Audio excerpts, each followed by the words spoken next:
There's a lot going on in the high country of North Carolina. Welcome to Appalachian Weekly News. I'm Brian Alonso. And I'm Greer Hodge. We will get you up to speed on everything you need to know from our home in Western North Carolina, as well as national as it relates to our area.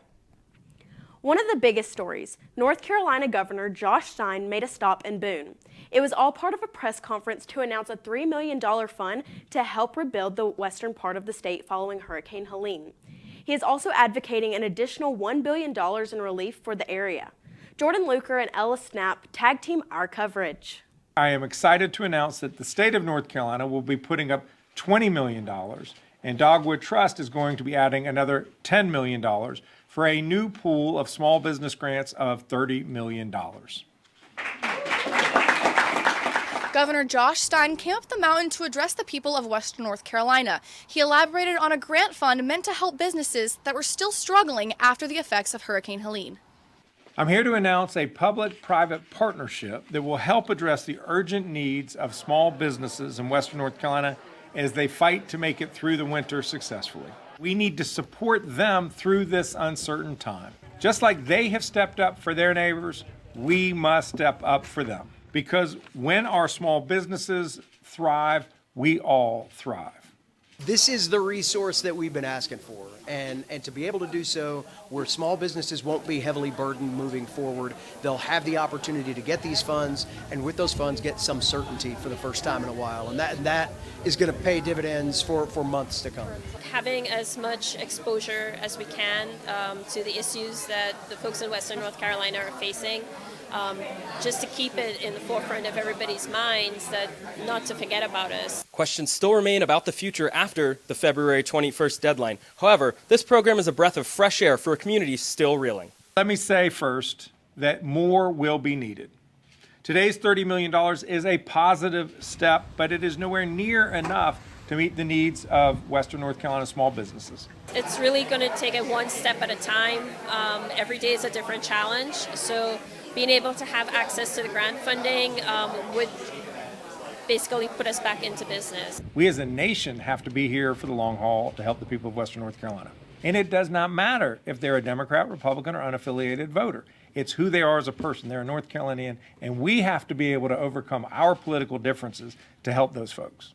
On the national front, Donald Trump is officially the 47th President of the United States of America, and many people have opinions on what he said on his inauguration day. Joseph Weber tells us inauguration day even had a Western North Carolina feel on Capitol Hill. Mr. President, the last 4 years, there are times I'm sure you thought it was pretty dark. But look what God has done. We praise him and give him glory. Powerful words from a prominent Boone, North Carolina leader, Franklin Graham. His Samaritan's Purse Christian organization is at the forefront of helping those in need in the wake of Hurricane Helene, something President Trump remarked about during his inauguration speech on Capitol Hill. Our country can no longer deliver basic services in times of emergency, as recently shown by the wonderful people of North Carolina, been treated so badly. Among the most talked about things from his first few days in office for his second term as president were the many executive orders that he signed. As of today, it will henceforth be the official policy of the United States government that there are only two genders, male and female. I will also end the government policy of trying to socially engineer race and gender into every aspect of public and private life. A short time from now, we are going to be changing the name of the Gulf of Mexico to the Gulf of America. I will also sign an executive order to immediately stop all government censorship and bring back free speech to America. During his inauguration speech, President Trump noted how many young people supported him during the election. And for many of the young students here on a cold App State campus, it was their first time voting in a presidential election. So we got to speak to a few students randomly to hear their thoughts on the ceremony. I think a lot of stuff he said is kind of sketchy. I think things like renaming the Gulf of Mexico to the Gulf of America is kind of pointless. I feel like he says stuff and then doesn't follow up with it. I feel like a lot of presidents do it. It was stuff that had been said before, so I wasn't too surprised by anything, I suppose. hoping things do change up a little bit. It's a little rough out there. Prices are high in general, and I'm hoping some things can be done to lower that. Well, I expect prices go down a little bit. I'm hoping the housing market goes down, so I'm hoping to buy a house here in the future. I'm just hoping that promises are kept. The golden age of America begins right now. In the first weeks of the Trump presidency, there have been a lot of executive orders signed. In fact, more than 50. Let's take a look at some. President Trump signed into action the withdrawal of the United States from the World Health Organization. He's also designating cartels and other specific groups as foreign terrorist organizations. Trump signed an executive order to protect the meaning and value of American citizenship, which some believe removes birthright citizenship. He is also removing the United States from the Paris Climate Accords and restoring names that honor American greatness. Part of that would include the renaming the Gulf of Mexico to the Gulf of America and Mount Denali to Mount McKinley.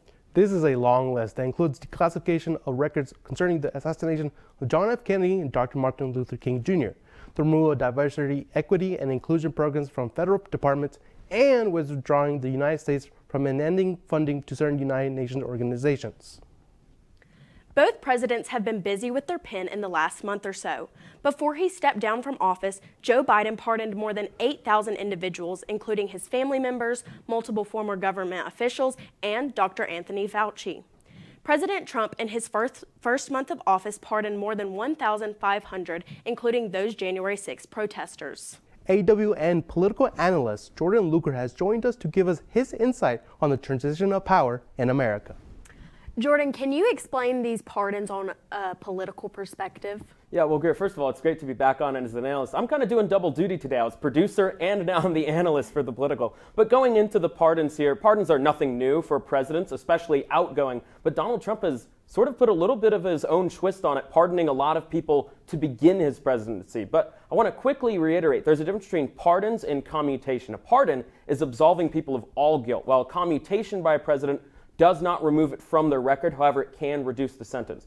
Donald Trump pardoned over 1,500 January 6th protesters that happened during the January 6th protest. And he also, that means basically no guilt will be had for those protests and their actions. Joe Biden, on the other hand, in the last sort of month of his presidency, pardoned a lot of government officials, his own family, and Dr. Fauci, who he felt that Donald Trump may go after legally when he became president. Joe Biden also pardoned over 6,500 federal charges of marijuana, which makes him the most pardoned president since Jimmy Carter pardoned over 200,000 Vietnam draft dodgers.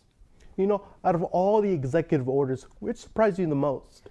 I think the one that surprised me the most actually was the Gulf of America one, as you mentioned earlier, Brian. I originally thought Donald Trump was joking when he said he was actually going to rename it. But now it is significant actually to that executive order, because now in every post office, DMV, airport building, any federal building of any sort or building that gets federal funding, any map will say Gulf of America, Mount McKinley, or whatever else name Trump decides to see fit within that area. Thanks, Jordan. If you're tired of just politics, we've got you covered. And you won't want to miss this. It's like playing Monopoly in the town of Boone right now, because as of the beginning of February, there's free parking. We'll tell you where to find the new parking garage in the heart of it all. Well, I think we might have just shown you where it is, but I can't wait to use that and hear about one App State student who stepped up in a big way to help his hometown after Hurricane Helene.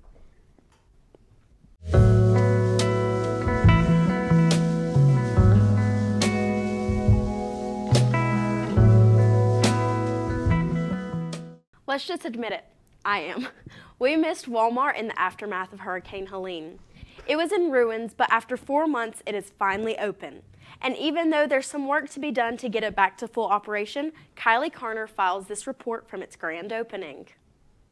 3, 2, 1. We're in Boone for the long term, and we're just incredibly happy to have the customers back in the store. I live in Boone. I love Walmart because you can get almost everything here, and I really felt bad that the storm affected them. I came down here that Friday morning, and it was horrible. So I'm really excited that they're open because I've got all my grandkids with me, and it was really hard to Christmas shop up here on the mountain this year for stocking stuffers and stuff like that. Walmart's a staple in our community, and the fact that it wasn't here makes it very difficult to get everyday things in Boone. It's very difficult to, as a parent, to find the things that you need in this community. Everything in the Walmart probably is around, but just having a one-stop shop to get things is like really convenient. We need it up here. We don't have any other competitors up here. This is what we need. The grocery stores were packed, overpacked, because people couldn't come here. It's really the only place that people can come and get like actually affordable groceries and affordable just everyday items. And so it being gone, I know it had a huge impact on the community, even though it's such an underrated thing. Of course, a pleasure. All of us here in Boone, North Carolina didn't realize how important Walmart store 2496 was until it closed due to the effects of Hurricane Helene in our area.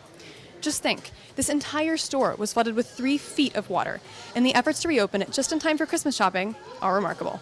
Walmart's got probably 5,000 stores across the country, and I don't think there's been one that has had devastation like this. I mean, all the technology that we have with the new digital labels, with the brand new registers, everything in this store from the ground, literally from the floor, they took up the tile floor and polished the concrete to replacing all the ceiling tiles in the store, is brand new. So we've got a lot of new technology, a lot of new fixtures, a lot of new merchandise. Very excited to get that to the community. The plan for the rest of the store is to get the refrigeration part of the business open by probably mid-February. That'll include produce, dairy, deli, bakery, anything that requires refrigeration.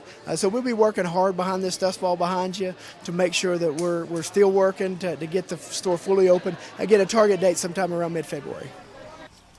Looking for parking downtown Boone? Check out the brand new parking deck behind the courthouse. The project officially opened on January 13 after 4 years of planning and 13 months of construction. This 2-story garage offers 138 spaces that are reserved for courthouses starting at 7:30 a.m. and at 5:30 p.m. the deck is open for public use. As of right now, there's no set date for when ticketing begins at this lot, so take advantage of this convenient new option today before it comes at a price. I know I will. Yeah. It's been months since Hurricane Helene, but its effects are still being felt in western North Carolina. Spruce Pine is about an hour from the heart of Boone, North Carolina, and much of it was destroyed. Ellis Knapp produced this story on an App State student's anguish after the storm and how his hometown began to rebuild. Downtown Spruce Pine, it's such a small town. You know everybody, you know all the business owners. Places I went and got my hair cut at since I was a baby, just gone, wiped out. See my hometown just completely destroyed. Places I grew up loving to go. Memories I made with my dad and my mom. It was just devastating. Some parts of the town are not even there anymore. They probably won't be there ever again. We've never seen anything like it. I tried to remain pretty calm the first day because I didn't really have signal either, and I thought it was on my end. I had no idea that my town was struggling and basically underwater. And I looked up Spruce Pine just on social media. And when I looked it up, all I saw was just people saying they couldn't get a hold of people in Spruce Pine. It's bad. When I was finally able to make it home, to see the devastation in Spruce Pine was unlike anything I've ever seen. The most terrifying way possible was not being able to get into contact with my mom and dad. That was definitely a first for me, not being able to talk to my parents on my birthday. I think we've celebrated my birthday every single year together since I was born. I just was frustrated, heartbroken. I just wanted to tell him that I loved him. That was the worst part, like just no communication at all.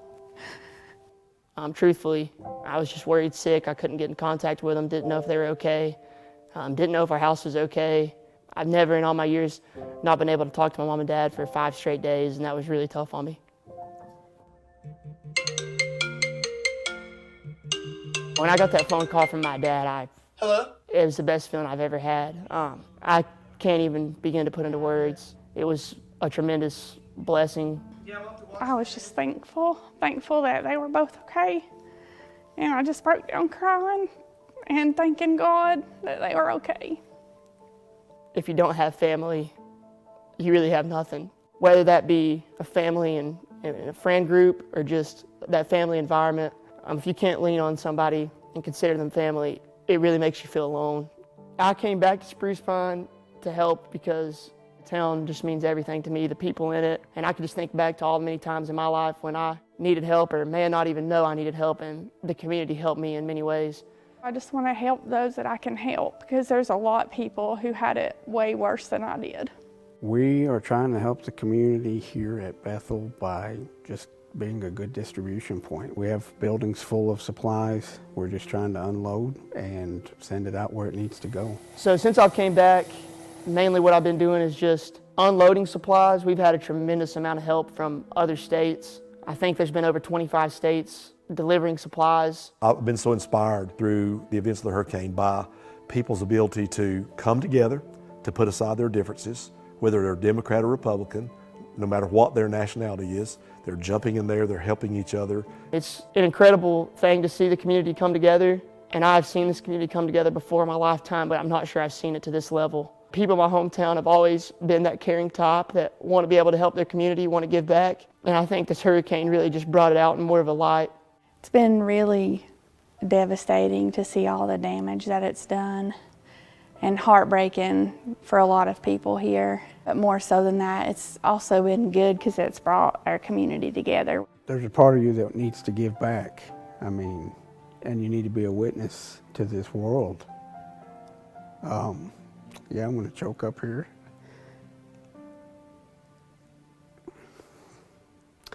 It's a blessing. It's a blessing to see the people that have put their lives on hold for me. So I need to give a little bit of that back.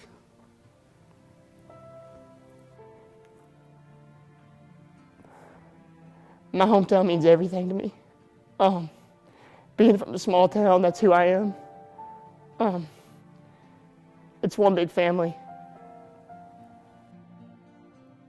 And it's just been a tremendous blessing and sense of pride to know that I got to grow up in this town. I think this community will be back. It's just going to take a tremendous amount of time and effort. But if we just keep on working and getting up every single day and rebuilding and working on helping the community, helping others, I think we can build back up to maybe a time that was similar to before the hurricane. Little no-name spots on the map might mean nothing to some people, but to others like myself, it's everything.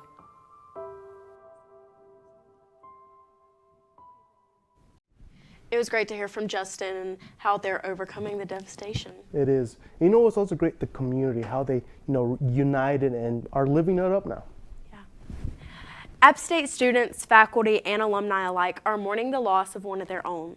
Former App State Chancellor Dr. Francis Thomas Borkowski passed away on January 19th at 88 years old. Serving as chancellor from 1993 to 2003, Dr. Borkowski aided the growth of the student body and was instrumental in establishing the Hayes School of Music. He was also responsible for several infrastructure projects, including the Holmes Convocation Center, McKinney Alumni Center, River Street Parking Deck, and Rankin Science North. His leadership and dedication to the arts left a lasting impact on the university, and he will be missed by the App State community.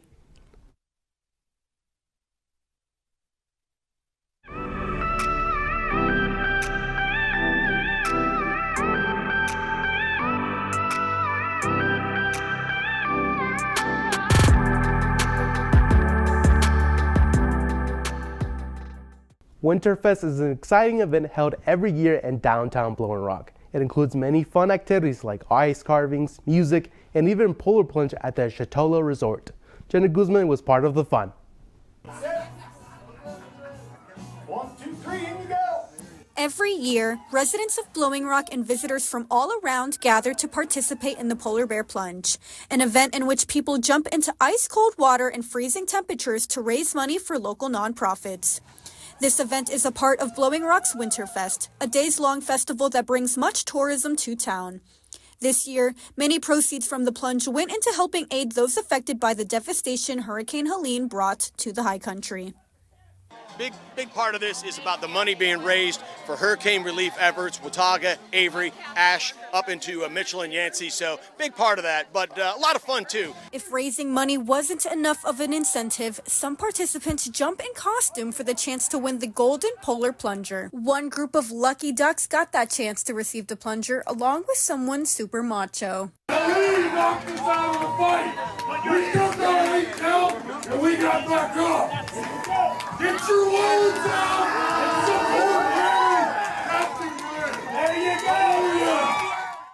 The festivities don't stop there, however. In a busy downtown Blowing Rock, there are many opportunities for people to engage themselves with Winterfest, including ice carvings, hay rides, and a chili challenge. The Rotary Chili Challenge is a well-attended Winterfest activity where guests can try chili from multiple different restaurants. Participating restaurants have the chance to be the judge's pick and win a trophy. This year's winner was Blowing Rock restaurant Twigs, in which one App State student was a part of the winning team. Being able to help out with this stuff and being able to work with the community is a great way for everybody to get around with each other and also to taste amazing food, especially chili.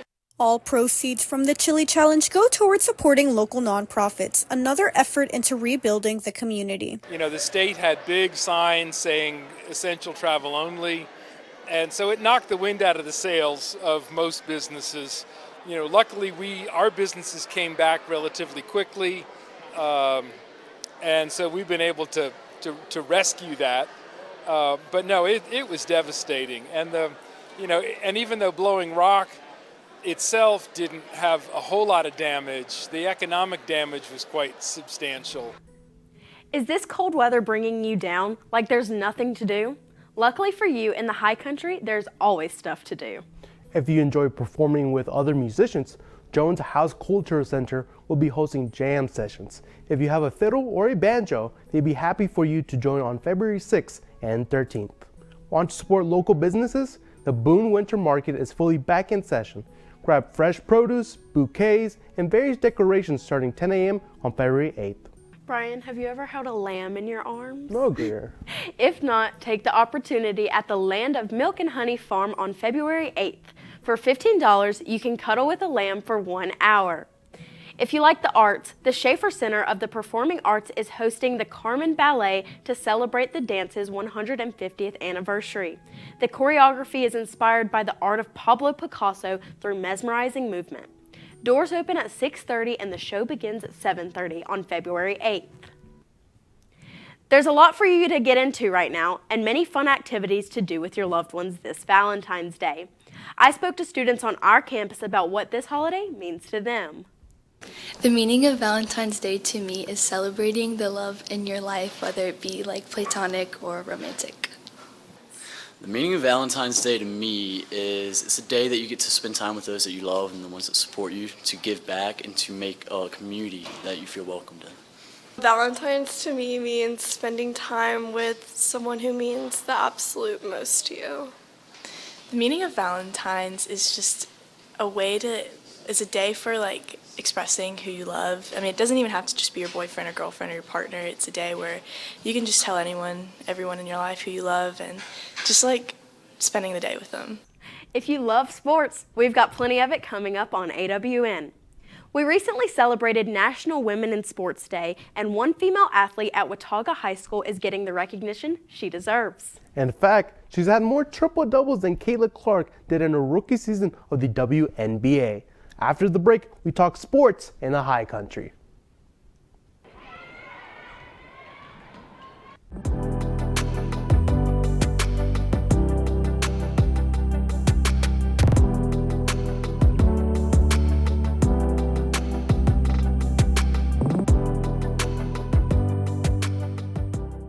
Kate Sears is one of the biggest names in North Carolina basketball, and she's from right here in Boone. The basketball superstar senior is committed to Virginia Tech, but the Watauga point guard recently received a new honor. Sears was the first player ever from Watauga County to be nominated for the McDonald's All-American Award. It's an honor that we here in the high country are all so proud of. Yeah, it's exciting for sure, especially being from a small town. Sometimes it's harder to get recognized for those bigger awards. So it's super exciting, and I definitely put in the work to hopefully get recognized for that. So yeah, I'm excited for sure. The thing I say about her most frequently is she's the best player to coach. She's the loudest kid in the gym. She's always going hard. She always wants to practice. She always wants to stay after practice and shoot. I'm in fact always trying to arrange for, like, hey, what's going on in the gym Saturday? Can I find a free hour? We tend to take Saturday off if we don't have a game. So just the bar she sets from a work ethic team player, and everybody kind of follows that lead. Full of exciting sports throughout the year. App State women's basketball plays at home on Saturday versus MAC opponent NIU. The wrestling team faces against Chattanooga on Sunday. A doubleheader for Lee's McRae basketball will be played Wednesday against Spartan College at the legendary Dunk Mountain in Banner Elk. Next weekend, App State baseball will play their first series of the season in Hickory against Queens College. Also, a fierce rivalry ends the season for Watauga basketball as they take on Ash next Friday night. In the sporting world, NIL has been a big conversation whether you like it or not. But how does it relate to App State? Or can we stay on pace with the big dogs of college sports? Kara Daniel digs into this equation into this introspective report. The portal has been, it was really disruptive, in terms of managing a roster and knowing who's going to be back year to year. In some of those fights, you're not winning. It's not a fair fight, quite frankly.